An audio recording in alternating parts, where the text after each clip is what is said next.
inkastoo xaalku isugu soo biyashubtay laba qoorweyn maalintii maalmaha ka tilmaaneed ee axadna si gaara isha loogu hayay qaarkood gambadha gaagaaban ay ugu sii fadhiyeen midba midda ka sii dambaysa, taasi oo ay tahay Arsenal badxa way isdhigtay, Man City-se kamay yaraysan oo xarago ayay samaysay iyaduna. aynu ku horreyne Arsenal oo doonaysa inay inkaarta 20 sano jirsatay ee iska soo afjarto, taasi oo hamuunteeda u weynay tahay sidii ay horyaalka hal marun hankeeda uga rumayn lahayd riyada waayaha badan soo jirtay ee halyeeye hore ku hungoobeen, ayaa waxay u ahayd kulankani mid xiise gaara u leh maadaama uu ahaa kulan derby Londona. 6 rikoodh ee laga diiwaan geliyay xidigii garoonka ee qaybta horeba isaga go'aanka lagu gaadhay ayaynu dul istaagi doonaa kulankaasi. Arsenal waxay 3-2 ku garaacday Tottenham oo isku magaalo yihiin, waxaanay Gunners libintan ku sii xajisatay hogaanka horyaalka Premier League oo 3 kulan oo kaliya ay uga harsan yihiin dhamaadkiisa. 3 gool oo midkood iska dhaliyay xidiga Hotspur, labada kalena ay kala saxeexeen Bukayo Saka iyo Kai Havertz ayaa siiyay Arsenal guul ay ku dhibtootay oo waqti dambe ay Tottenham kala kulantay culays badan, iyadoo uu qalad sameeyay xataa goolhaya David Raya oo goolka koowaad hooyo iga dhali ku yiri xidiga Christian Romero, halkii waqti dambena uu rikoodh ka dhaliyay Hon Min-son. habeenada kale ka duwan maalin maalmaha kale ka tilmaaneyd culayska ay lahayd kulankana ay noqotay ugu dambeyn inuu farxad ahaan uga dego kooxda Arsenal. rikoodhadii laga diiwaan geliyaan mid haddaba aynu isu dul taagno kulankani. waxay ahayd ciyaartii labaad ee xidhiidh ay Arsenal guul ka soo gaadhay Tottenham oo ay marti ugu tahay, waxaanay barbareeyeen rikoodhkan oo ay ugu dambeysay Sebtembar 1988 kuwii waqtigaasi dhashay. iminka way arrimiyeen iyagaaba kooxo layliya. waqtigaasoo 2 ciyaarood oo isxigay ay Gunners ka soo adkaatay Tottenham. waa markii labaad ay Arsenal 3 gool ku hogaamiso Tottenham qaybta hore, waxaanay sidan oo kala sameeyeen Sebtembar 2021. Tottenham waxay noqotay kooxdii 16aad ee horyaalka Premier League xilli ciyaareedkan laga dhaliyo 50 gool iyo ka badan, waxaana shabaqooda taabtay 52 gool. waa markii ugu badnaa tiro kooxo intan leeg laga dhaliyo 50 gool iyo in ka badan tan iyo sanadkii 1909 waqtigaasoo kubadda oo bilow ahayd 17 kooxood laga dhaliyay min 50 gool iyo dheeraad. waxay ahayd ciyaartii 7aad ee Premier League ee Tottenham goolal iska dhalisay iyadoo la ciyaaraysa Arsenal. Bukayo Saka ayaa dhaliyay 15 gool horyaalka Premier League xilli ciyaareedkan, waxaanu diiwaan gashaday rikoodhkiisii ugu badnaa sababtoo ah weligii ma gaarin 15 gool oo horyaalka hal xilli ciyaareed gudihii. Kai Havertz waxa uu gool dhaliyay sidoo kalena uu caawin sameeyay 4 ciyaarood oo kala duwan oo horyaalka Premier League xilli ciyaareedkana, waxaanu noqday ciyaartooygii ugu horreeyay Arsenal ee sidan sameeya tan iyo xilli ciyaareedkii 2016-17 oo Alex Sanchez 4 ciyaarood oo kala duwan goolal dhaliyay sidoo kalena uu caawin sameeyay. xidigii garoonka haddaba ee qaybta horeba kulanka la bixiyay.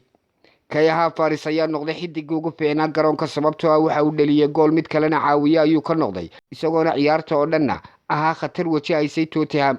waxa uu dheeraa bandhig gudaha garoonka oo uu kubadda ku sameynayay, saasoo ay tahay 28 baas buu sameeyay, 1 gool assistana, 1 gool uu dhaliyay, 90 minutna uu dhameystay cabdigani. bandhigiisana mid qurux badan buu ahaa, duwal weynka iyo Ariel Wonkana hay buu ka joogaa dhan kastaba. runtii bandhig qurux badan, niyad dhis leh, hiigsi leh ayuu ku jiraa. sidoo kale kulankan waxyaabaha kale la yaabka, Martin Odegaard laftarkiisu wuxuu ahaa dhexmare weyn, garoonka meel kasta oo lagu arkay sida shaxdan bay ka muuqataa, oo runtii directionada dhaqdhaqaaqiisa baleyga ee kulanka wuxuu ahaa mid aad moodeysay inay ka go'nayd inuu meel kasta ugu tago kubadda. waana waxyaabaha Arsenal aad moodeyso inay dardarta ugu keenayso. tan kale kulanka markaad eegto positionka sababta ay Tottenham in badan u haysatay baan ku tusinaya. Arsenal xidhashi qaybta garoonkeeda 3 digunba banaanka ka jooga oo qaybta garoonka ee Tottenham jooga, laakiin inta kale xayndaabka way xidheen si kubadaha ay dhexda ugu burburiyaan. culaysko dhan halkaas la saaray, min difaac, min dhex, min garbo, intuba si loo cunaqabateeyo kooxda Tottenham waanay u soo fakan, maadaama Son iyo Richarlison iyo rag orod badan ay yihiin weerarkoodu. waa la diiday in naqas la siiyo, ciriirigan lagu haya la doonayay, waana chance ka dhexelin. inta aan kaga tago Arsenal iyadoo inoo dambayso xubin kale oo qarsoon oo ka mid ah waxyaabaha la yaab kale ee guulaha Arsenal ka dambeeya ambal Man City iyana isdul taagno. cagta ayay u saartay waqti xaadirkan Arsenal kadib gool raaxo oo ay ka gaadhay kooxda Nottingham Forest. Man City oo ay ciyaari baaqi u tahay ayaa libinteeda ay go'aamiyeen 2 gool ay labadii qaybood oo ciyaarta kala dhaliyeen Garfadiol oo shabakka saaxiib la noqday iyo Haaland oo isagu waqti dambe bedel ku soo galay ahaana samata bixiyaha xaqiijinta guusha.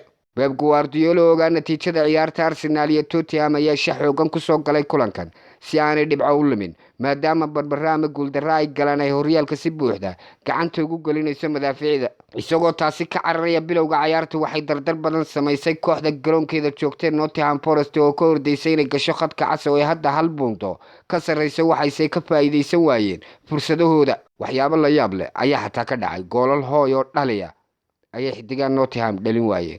waxaa la leeyahay Nottingham waxaanay lahayn dilis markay fursadii soo abuuraan la keeno afkii hore go'aamintiiba weerarkooda ka maqan iyo inay kala gooyaan. Man City oo ku dheelaysay khibrad iyo waayo aragnimo waxay si deganaana kubadda ugu sameynaysay khadka dhexe kadibna garabka bidix ee midig ee uu joogay Silva ayaa ay u tuurayeen halka dhinaca bidixna uu ka soo galayay Jack Grealish. waxba la isku maraagin daqiiqadii 37aad ayay Man City furatay xisaabteeda goolasha markaas uu kubad koorna ahayd oo uu soo tuuray Kevin De Bruyne uu madax ku qabtay difaaca reer Croatia ee Garfadiol oo isaguna waayadan haddii uu goolka ka ag dhawaado ama abuuraya ama dhalinaya. goolkan ayaa ahaa midka keliya labada kooxood ay kala dhaliyeen qaybta hore balse markii lagu soo noqday Guardiola ayaa u baahday inuu yeedho ciyaartoydiisa kaydka fadhida oo uu ka soo xushay Haaland oo waqtigaas isaga loo keenay garoonka xaqiijinta goolal kale oo 3 dhibcood xaqiiqo ka dhiga maadaama aan hal gool la isku halayn karin.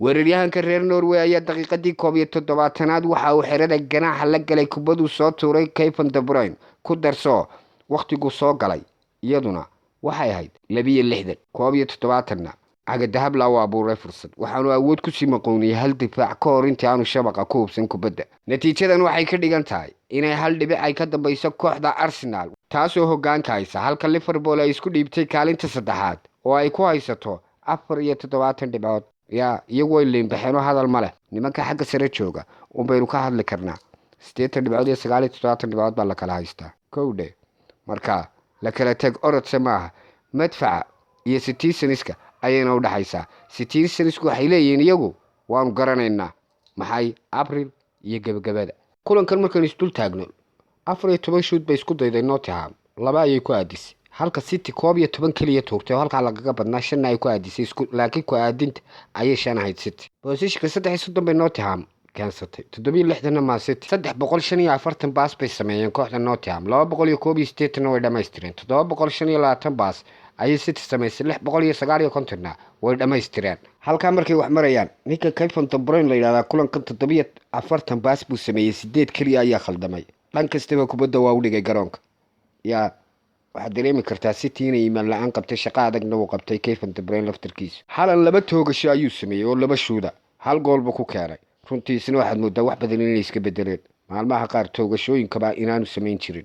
Kevin De Bruyne iminka waxa uu noqday ninka ugu caawinta badan horyaalka Ingiriiska 15 ayuu caawiyay Bukayo Saka 14 ku xigaya Palmer 13 iyo Nunes 13. runtii markaa shaqo adag ayaa socota waa kuwan 3 gool ama 3 fursadood ee la yaab ka lahaa ee Nottingham cuntay ee hooyo dhalida ahaa ee taageerayaal badan oo Arsenal isleeyihiin malaha qulubtii Citizens ka ahaayeen nimankan ciyaari goolasha cunay ee Nottingham oo kamayba gubanayna heerka labaad kooxdoodu u dhaadhacayso.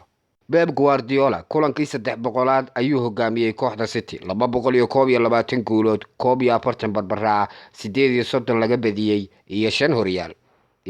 la kala tag orodse ma la kala shaqaysay imikana taariikhda u socdaan. imika Nicolas xidigan Rodri waxa uu yiraahdaa anagu ujeedkayagu waa taariikh mana aha inaanu ku mashquulno kulamada Arsenal iyo kulamadaanu xataa ciyaarayno kaliya waa inaanu higsanaa ilaa maca shaqaalaha iyaga ilaa maca xidigaha iyagu waxaanu go'aan ku gaadhnay yar iyo weynba inaanu diiradda saarno sidii taariikhda Aperleyda horyaalka xiriirka 4 horyaal 4 xilli ciyaareed isku xiga nimanka sameeyay ee kaliya inay noqdaan. wuxuu targetkaygu waa ka kumana mashquuleynaa kulan kale iyo koox kale iyo natiijadeed. diiradda waxay noo saaran tahay hanashada horyaalka meel baan wada eegaynaa. markaa City aan intaasi kaga tagno tababaraha qarsoon ee kooxda Arsenal iyo sababta guulaha Arsenal oo iyadana daboolka laga qaaday. halyeygii hore Man United ee Roy Keane ayaa ammaan kala dul dhacay Chopper oo Arsenal ay ka soo qaadatay Man City isla markaana ciyaartoyda Arsenal aan hore ugu fiicnaan jirin kubadaha madaxa ka dhigay naadiga ugu halista badan. Keane oo ka hadlayay telefishinka Sky Sports ayaa yidhi waxaan daawaday qaybta hore ee ciyaarta Tottenham iyo Arsenal waxaana qirayaa inuu Chopper u qabtay shaqo cajiib ah. goolka koowaad ee Arsenal waxaad moodaysay in muddo laga shaqaynayay waxaanu ahaa mid aad u fiican. Ben White waxa uu sameeyay isbedel shanta ciyaartoy xagga dambe ayaa sameynaya wax cajiib ah. Tomiyasu ayaa isaguna qabtay wax ku filan halka xidiga isaga la Hotspur ay kubaddu ahayd mid ku sii dhacday. Roy Keane oo hadalkiisa sii wata ayaa waxa kale uu amaanay sidii uu kubadda madaxa ugu dhaliyay Kai Havertz goolkii saddexaad ee Arsenal ka dhalisay Tottenham. waxaanu sheegay in khabiirkan naban ee Chopper uu si weyn u caawiyay weeraryahanka reer Germany oo marka hore ku fiicnaa kubadaha madaxa balse culayskii warbaahinta iyo weliba isbedelkii uu sameeyay ay ku keentay hoos u dhac. balse aad imika moodayso markuu Chopper la helay in wax badan iska bedeleen bandhigiisii oo xataa madaxii uu hibada u lahaa mar kale uu kaga adeeganaya cawska cagaaran. runtii waa maalin la iswada gaadhayay weliya haddana waxa la iskula jiraa boqnaha waxaana la isla sugi doonaa ilaa kulanka ugu dambeeya oo labada kooxoodba higsigoodu uu yahay. laakiin Arsenal badhaadheedu wuxuu yahay 3 u hadhay, Man City 4 u hadhay. waxa diiradda lagu hayaana waa kulamada soo socda. weli isa sudan baa lagu jiraa meesha Saleyn macaantii baa ka baxday Liverpool. xubintu waa kariskii iyo kala haadintaan ugu xanaay Maxamed Tirike. intaynu xubintan mid xigta ku kulmi doona inta ka horeysa sida ayaa maana Allah. Smart Dental Clinic ku dhoola cadee $100 kaliya qiimo dhimis 40% ah. Smart Dental Clinic xarunta daaweynta afkiilku waxay kugu wargelinaysaa in ay ku samaysay qiimo dhimis aad u ballaaran sanad guuradii afraad awgeed. adeegyada qiimo dhimista lagu sameeyana waxa kamid ah birta ilkaha oo aad ku xidhanayso oo kaliya $100 oo aan wax dambe lagu weydiinaynin. haddaba qiimo dhimistu waxay soconaysaa muddo kooban, dadka qiimo dhimista loogu xidhayaana waa ay kooban yihiin. sidoo kale Smart Dental Clinic waxaad ka helaysaa adeegyo kale oo iyaguna bilaasha iyo sidoo kale qaar qiimo dhimis leh. hamogaanin Smart Dental Clinic oo ku taala gudaha magaalada Hargeysa gaar ahaan agagaarka Hotel Cali Jirde ama markaad u dhaqaaqdo wadada dheer ee tagaysa xarunta debdemiska inta aanad gaarin waxay ka soo